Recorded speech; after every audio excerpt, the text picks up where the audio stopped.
I'm not sure I want to go anymore. Do you really hate people who are late? Why can't they be on time? There's no excuse. What was it like when you were captain at United when players were late? They won't. You have to show some sort of emotion in the game. Go and close somebody down. I've often had it where I've not been at the races in the game, but I go, do you know what I might do is I might smash into somebody. I'd like to go in hard on the United players, but today I'm actually feeling sorry for them. I don't see it with this group. I am flabbergasted. There's got to be some stuff going on at that half-time. If I was Ollie, make some changes, get some lads off the pitch, lads going through the motions a little bit. Not that United have been bad, but you've got to, I've said flex your muscles, you've got to impose your personality in the game. Spurs have done okay, they've been compact and listen, they've been okay. But Man United, Maguire and De Gea, I wouldn't even let them on the bus after the match. Get a taxi back to Manchester. It's so poor. The difference in class, quality, decision making, everything. It was, I know the old saying, it was men v boys, but United are so off it, it's unbelievable. These are established international players and we're all sitting here and I know we have to analyse the game. Analyse it till the cows come home. You do your job. We're trying to get in the top four, not win leagues by the way, we're just on about getting in the top four. God forbid about winning trophies. Shocking. I am disgusted with it. Maguire, De Gea, you should hang your heads in shame. Representing Man United and letting people run past you. Get close to people. And again, I'm fed up with this chat after games and people apologising. Harry Maguire talking about, we need to come together as a group. No, you need to sort your game out. If you're going to be the leader of that group, you need to get the basics right. Do your own job. That's his job, isn't it? That's his job to make saves. When I hear people saying someone's a good shot stopper or a goalkeeper, is that not what you're supposed to do? Is that the kind of save you would expect him to make? Yeah. Listen, he's decent at stuff like that, yeah.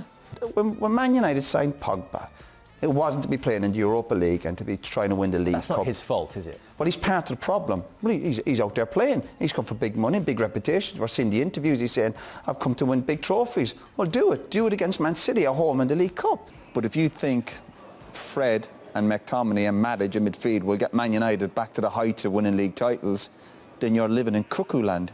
Midfield, Fred's playing for Manchester United. Fred, anyone who tells me Fred is good enough for Manchester United, I've said it, is living in cuckoo land. If you think Pogba is going to get Man United winning titles and challenging, you're in, I'm doubtful of you anyway, but you're confirming you're in cuckoo land.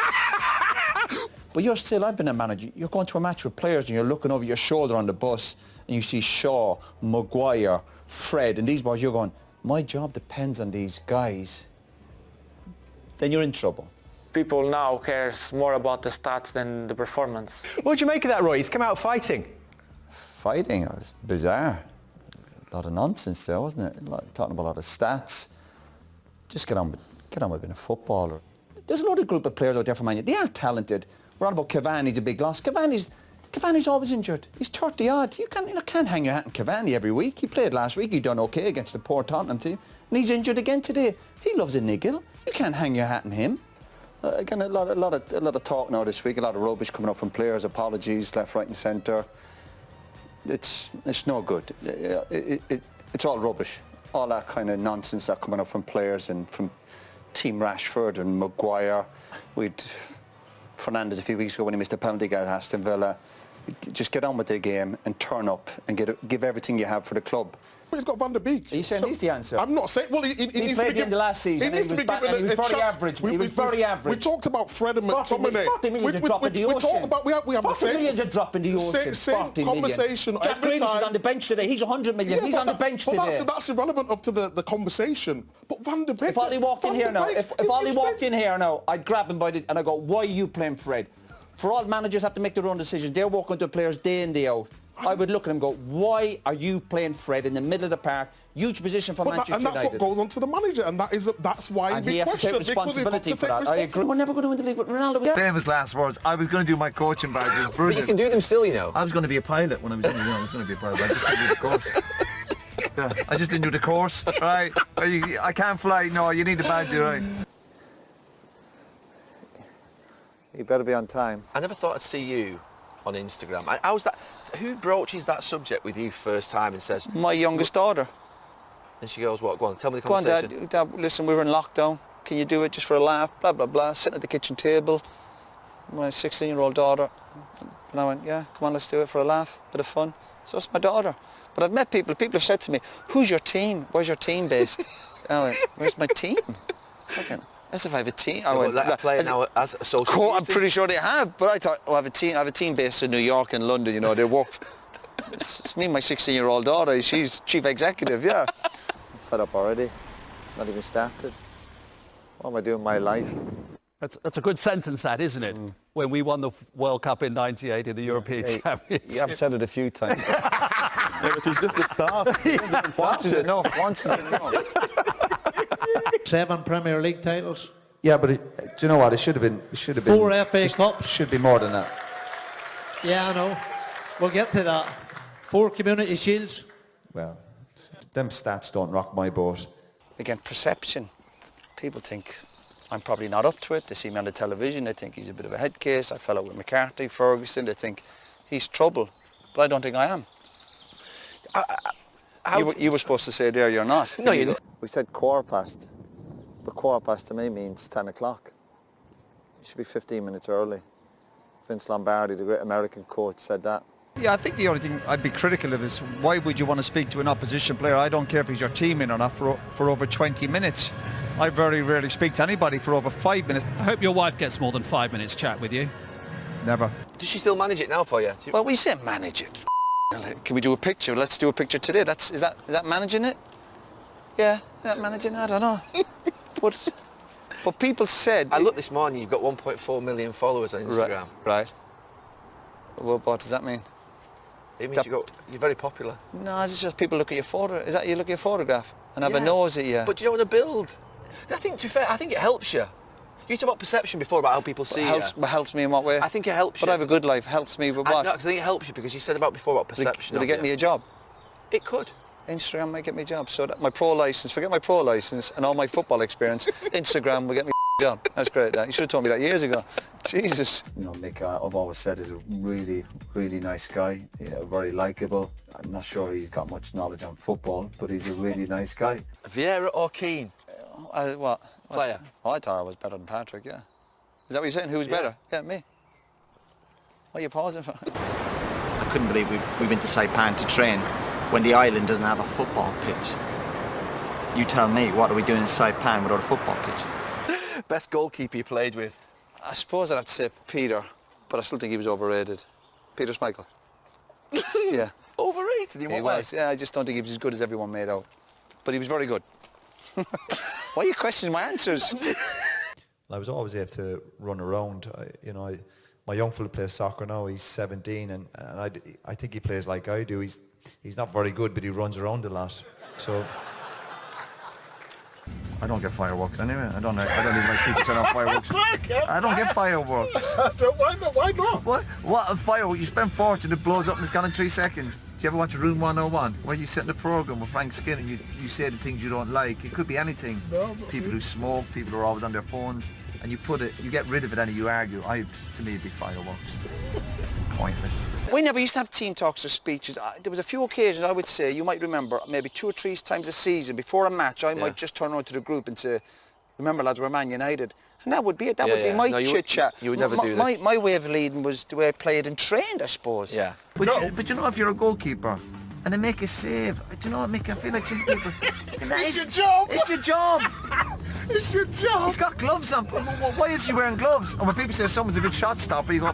It's your job! It's your job, man. I'm guessing that's a bit of respect, maybe. Oh, yeah, absolutely, respect. absolutely. That's the word I will go back to. Yeah, absolutely. Just like when I walked into Nottingham Forest as a 19-year-old, Stuart Pearce said that for me. Yeah. Stuart Pearce said it. I was looking at him going, he didn't have to open his mouth, just like the way he trained, the way he played, obviously. Yeah. I don't necessarily follow people who are just talking a good game, because, listen, we know plenty of them. I was impressed by players who trained properly, who turned up on time, and who performed at the highest level. That was it for me. You know, Roy's been to a concert of Neil Diamond. Yes. You know that, don't you? Yeah. Have you? I don't blame you. He's brilliant. No, about 10 years ago, but I ended up arguing with a woman next to me. Kept singing all the songs out loud, so I ended up in a bit of trouble that night. But brilliant concert.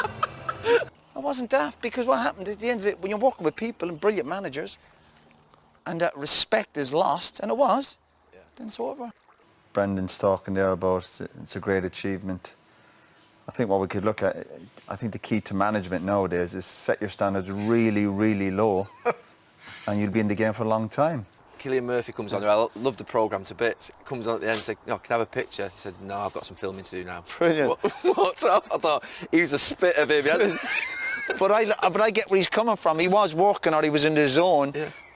I think that's brilliant. But do you not dislike him for that? No, I don't dislike him. Good. No, I don't dislike him. No, it was a bit embarrassing at the time. Yeah, it would be. Yeah, that's why you probably shouldn't ask. Roy, did you enjoy that? Not really, no.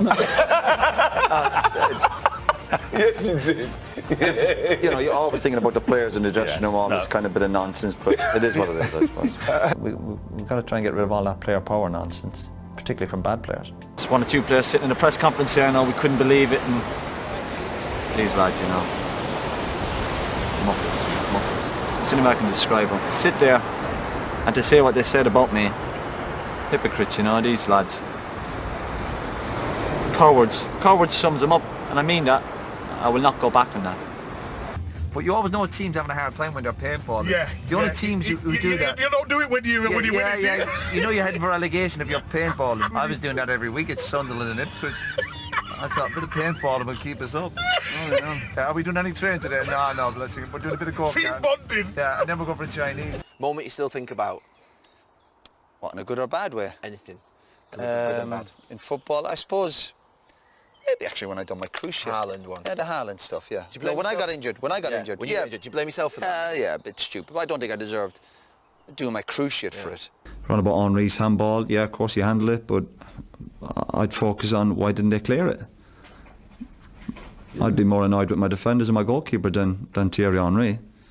How can you leave a ball bounce in the 6-yard box? How can you let Thierry Henry get goal side of you? And if the ball bounced in the 6-yard box, I'd be saying, where the hell's my goalkeeper? When I look back at my differences with other managers, I really feel I should only answer to my dad. I shouldn't be spoken down to by Ferguson or McCarthy. Why should I be speaking down to me? When I went to United, I had a good time. They just won the league, they had momentum, confidence in the group, really good players, and more importantly, really good characters. Incy, Robbo, Brucey, Pally, I'll tell you, brilliant lads. I always describe lads I was playing with, and I was thinking, if I was in a fight in a nightclub, but I want these fellas with me, and I'd say, yeah. Not Schmeichel, but the others I would. He'd be hiding, I know he would, but great fellas, brilliant fellas. We do a section on the overlap called "Failure is a bruise, not a tattoo." Right. Okay. Which is a saying someone sent to me after I finished. And right. Yeah, but isn't there loads of sayings? No, I know. And there's loads of sayings. I know. There's plenty more of them, Gary. What? We're just entering London now. Can you tell me what you love about London? London, getting out of it. Well, the FAI are asking for the game to be replayed now. Who? John Delaney? He's on about the honesty and I wouldn't take any notice of that man. Really? No. So people forget the last time I ever in the World Cup, 2002. Yeah. People seem to forget what was going on in that World Cup, and that man's on about honesty. I was one of the players. He didn't have the courtesy to ring me. He got interviewed and all he said was, "I don't know where he is. He's on the island. He's on the island somewhere, I think. I've been involved in Ireland since I was 15 years of age." And that man didn't have the decency even to make a phone call. But he knew where to contact you. He could have phoned me. Of course he could have. Yeah. Try my hotel room. Yeah, you can laugh. That was the World Cup. Then there's other managers get 7, 8, 9, 10 chances. I can't understand why certain managers, and I'm on about managers, Championship and League One. But you won't network. You won't play the game. Can't we just networking, Gary? But you won't play the game. What's the game? The game. You know the game. I don't know the game. You do know the game. I don't know the game. It's about getting in with the journalists, in with the media, in with the chairman. No, it's about having that. It is. You know it is. You know it is. Gary, when I was at Ireland, I was scouting. I was going to matches every week. I was sitting in chairman's room. I was getting looked after. Is that networking? I was being polite to people. Yeah, but you wouldn't network, would you? You wouldn't. I wouldn't network either. It's not unique. But educate me. What is networking? What is networking? You wouldn't play the game, the PR game, the media game. What do you want me to do? What do you want me to do? What would help me get a job? Tell me. Yeah, exactly. The manager was talking about with his players and staff that they'd won 3 trophies last year. My goodness, the manager was including the Charity Shield as a major trophy.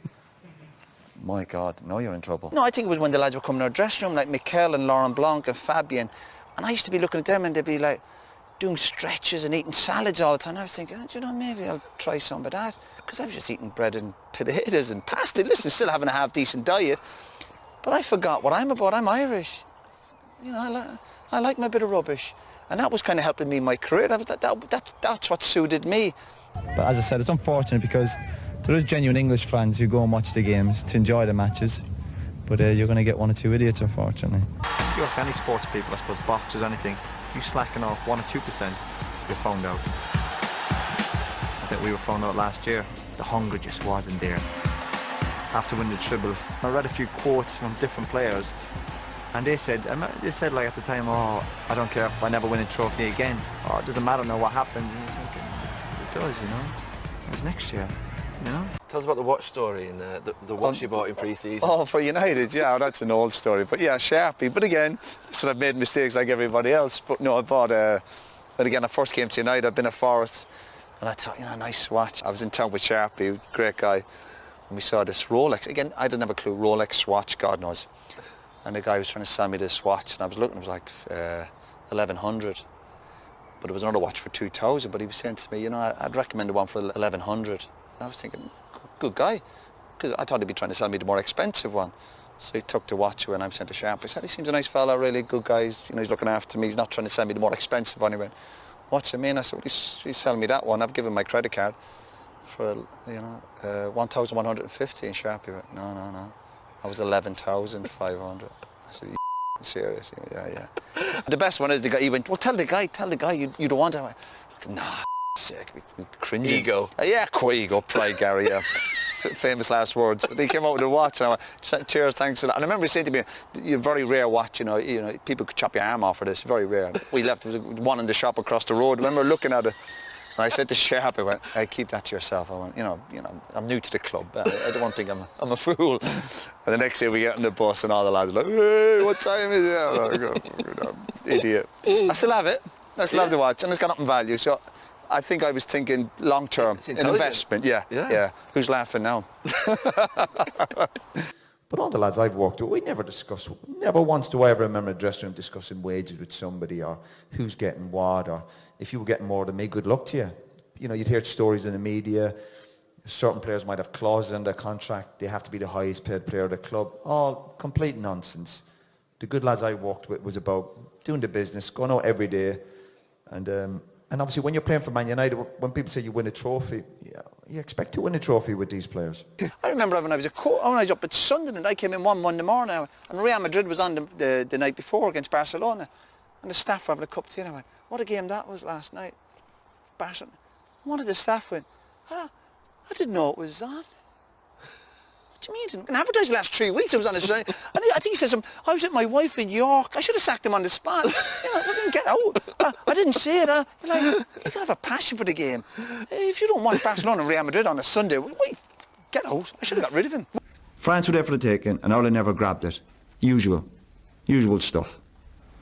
Afraid of that next step. Mentally not strong enough. And they can complain all they want, and all these players, they can complain all they want. It's not going to change. France are going to the World Cup. Get over it. And they want this sympathy one. The usual carry on. Boring. Bore you to that, they would. They would. It's boring. Why wouldn't he be? Well, his wife just had a baby, and I think that might have delayed his arrival. Yeah, but he didn't have the baby, did he? Unless he's breastfeeding, he should be all right. I think if I played like some of their defenders did in that game last night, I would consider retiring from football. I really would. Shameful. But you were good fun when you were out having a drink. But I think I'm good fun now when I go sober. No, I do.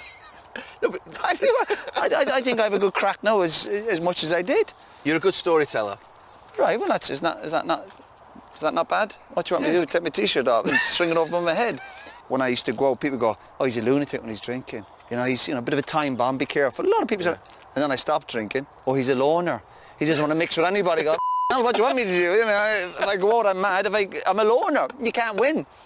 Do you know what? If I was in Garrett's shoes, I wouldn't try and be too clever. I'm kind of bored of the lads all night, and England have already won the tournament according to these lads down there. I would just say, keep it simple. Just focus on the next game. Try and win the next game. Don't worry about last 16, quarter-final, final. These lads down there. Try and win the next game of football. And don't try and please everybody. You're on about giving lads from the squad a game. Try and win the next game of football. It'll help you with your Punditry. Yes. It will, honestly. And by God, you need it. And all this hugging players after matches as well. Over the top stuff. My goodness, what's the game coming to? At the end of the day, they need to get behind the team. And as I said, away from home, our fans are fantastic. I'd call it hardcore fans, but at home, you know, they'd have their few drinks and probably their prawn sandwiches, and they don't realise what's going on out in the pitch and sort of order, you know. Even when I first come into the first team, the players would go out on a Wednesday after the game and a Saturday after the game. Yeah. Every week. Yeah. But why wouldn't you? You know, when you're you're 21, 22 years of age, you're playing for Man United, you're getting a few bob. And after a game, I fell out with the manager a few times. That was my way of relaxing. Yeah. That was my way. People took up golf, snooker. Mine was kind of going out, enjoying myself. And if someone said to me after a game on a Wednesday, and we'd all go into Manchester and we'd go to Chinatown, we'd be having a Chinese about 4 or 5 in the morning. Forget the fact we have a game on the Saturday, and I know we laugh about it, but that all catches up with you. But if someone said to me after a Wednesday game going, what are you doing? Are you going home for a bite to eat? Are you going home to refuel for Saturday? I says, no, I'm going in town. I'd be thinking they're the lunatics, not me. I thought I have to go out and drink as much alcohol as I possibly could, come around Thursday morning and go, I better get ready for Saturday. And that was the life. But you'd be always in, wouldn't you? I mean, everyone that went out would always be in Thursday morning. And of course, yeah, because you have a game on Saturday. What was you eating when I played a cup game before Crystal Palace at home, and 3 hours before the game I had a kebab. Doner kebab from the chipper against Crystal Palace. A doner kebab, yeah, 3 hours before the game.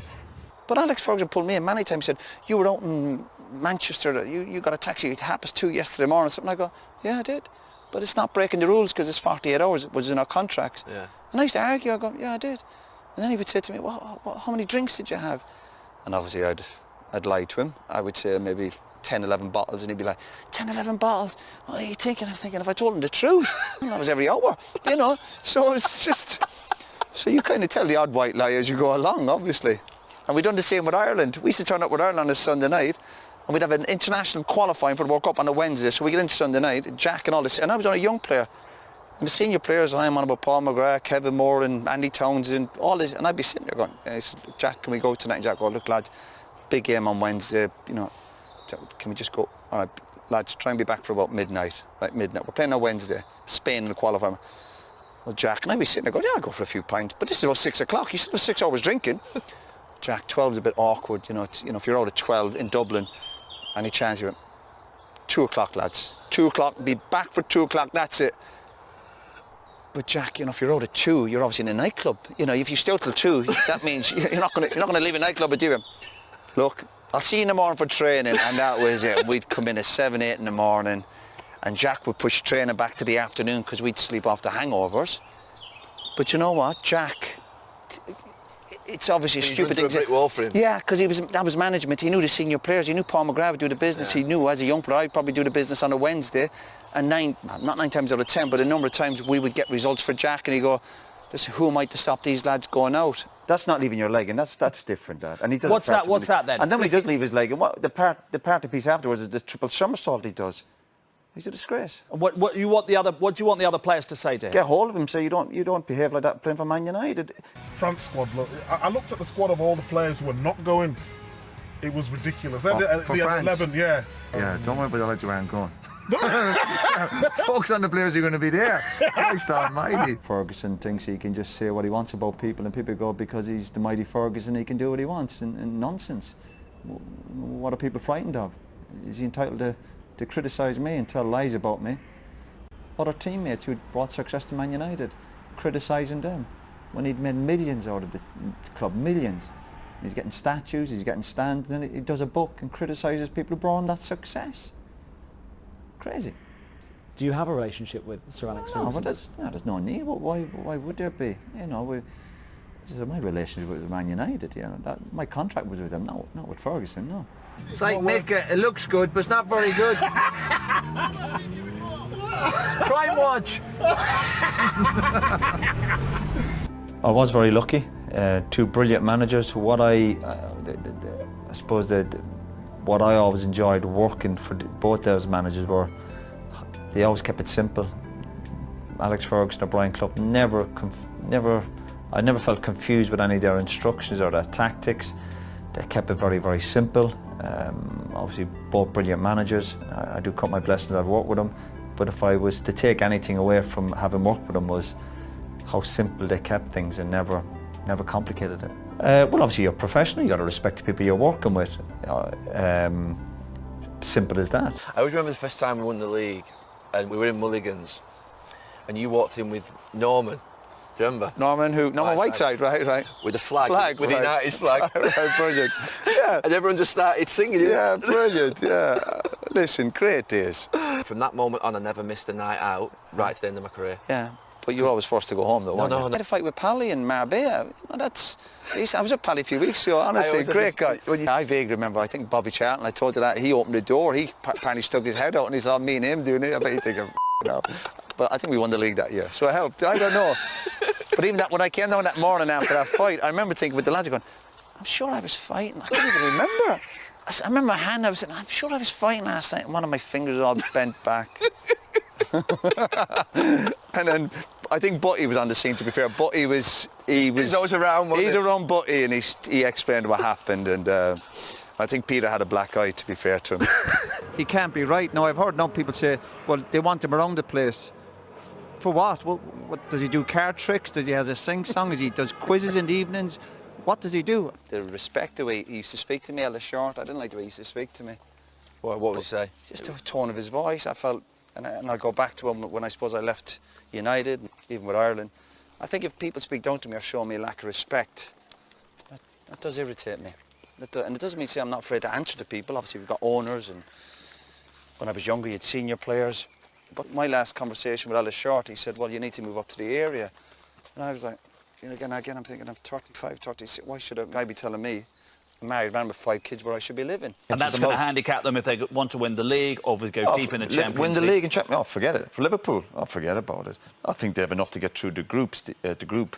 But later on the stages against the Real Madrids and all these boys, they'd be laughing at Liverpool. Not too much to say about Liverpool. I think if Liverpool were playing out my back garden, I wouldn't watch them. And Zidane, I remember we played him United, and obviously Zidane, brilliant player. And after the Madrid game, we were walking up, and we literally, sometimes you just walk up the player, and I was like kind of looking at him, I was like, and he was looking at me, I was thinking he'd probably ask me, but no, and we did, and I'm glad. That was the only other time I thought, will I, won't I? And I'm going, nah, leave it. The 2 centre-halves would give you a heart attack. You'll have to maybe take Boateng off. Boateng's walking around the place like he's playing Sunday football. He's been a disgrace. Get him off. If you could change one thing about your appearance, what would it be? There's not much wrong, is there? His second spell when he came back, for some reason towards the end of my time there, I found him really disrespectful towards me, so we had a bit of a fallout. He questioned my loyalty, and I told him where to go. And one of my big regrets, really, I probably should have ripped his head off, but excellent coach. And then the start of my second season, I had a dreaded chat with the owner where he's in my office, and we're on the tactics board, you're going, why is he playing there? And you're looking going, this is not right. This is not right. I knew my days were numbered then when you explained to the owner, why isn't he playing right back? Why is he a left back? It's hard to figure out Liverpool at the moment. I think it's hard to get excited about them. To me, they're going nowhere fast. I know it was 2 weeks before the tournament, it was a time of relaxation, but barring injury, you need to train on a secure training ground. And of course, the first 1 or 2 days we picked up 1 or 2 injuries. It's as simple as that. The evidence is there. The Wednesday I spoke to 2 press lads who I had a bit of time for, 2 decent riders, I think, Tom Humphreys and Paul Kimmage. And I made my point to him that, I was disappointed with certain things. And Thursday morning there was an interview gone in the Times, which I'd read myself, and it was fine. And Thursday night there was a meeting organised. And as soon as the meeting was called, Mick said, certain people aren't happy with things, and I says, I'm not. Which I told him the other night in a private meeting anyway. And I said to him at the time, why can't we do this in private? He says, well, you've made it public by your... And he pulled out an interview from his back pocket, as if maybe to catch me off guard. And I said, I've already read it, and I stand by what I say. Teammate. I'd have to maybe go with Dennis Irwin, because I room with Dennis with Ireland and United, and he's a Cork man, even though he lives 5 minutes away, he never gets in touch with me. My advice would probably be, take him out. We saw Italy doing against Belgium. A player got a yellow card on the halfway line. He literally jumped all over somebody's back, Belgium, when they were breaking, and then he kicked the ball out of play. So that's where you go back to the Italians, and you got to be streetwise in this game. We're not here to make friends, or the fans are doing that. But from the player's point of view, if you smell danger, listen, if you can hold the player up and you can win the ball, fantastic. But if you think we're in trouble here, then yeah, you do whatever you can to get the right result. And if that's fouling, then you foul. It's not a crime. You might get a yellow card. You might even get a red. But your team might win. Sacrifices. You've got to make sacrifice for your team. To answer your question, what do you think I would do? It was unbelievable. You were on the pitch, him in the stand. Yeah, it was brilliant. That's why the anger I have towards the end of my time at United and with Ireland, my anger is justified. Because I feel I was wronged. Like, we all do something, we go, do you know, I kind of played my part in that. But not on them occasions. No, I'll argue with you, you might have a different opinion about it, but I don't think so. Yeah, but to be honest, I was trying to mind my own business. Honestly, I was just focused on the game, you know, quite calm, getting in the zone, and Gary was a little bit upset and he seemed a bit worried. And but I think I said to Gary, I said, just forget about it. Just obviously we need to focus on the game. And then of course, obviously Patrick wouldn't let it go. You know, typical Arsenal bully. And then he started again in the tunnel just before obviously the game started. And that's where I kind of got a little bit irritated. Joshua or Fury? Oh, I don't like any of them. That heavyweight stuff is irritating me. Too much talk.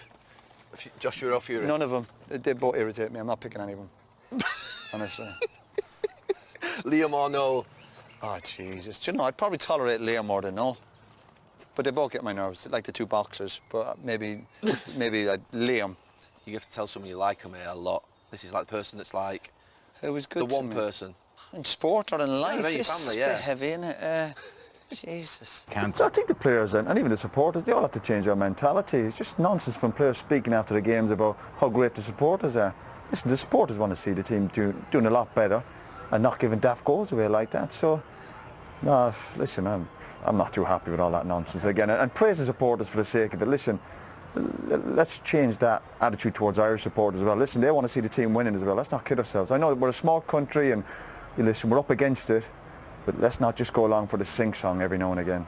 No one needed to invite me for a night out or a drink. I used to love it. To me, that was part of the package. But I had that kind of mentality from Ireland. I played League of Ireland, you know, that win or lose, you hit the booze. People sometimes watch me and they think he's a bit serious when I'm doing it, but that's my job. You know, if they want a comedian, they can get somebody else. You know, I'm there to give my professional opinion on a game, and to be fair, you know, with what I'm seeing and what I'm watching, I try and be fair on the players and obviously the management. But do I see myself as, I still don't see myself as a kind of a pundit. But if people see me as that, then so be it. I'll probably do a few more games while I'm out of work over the next few months, and we'll see how it goes.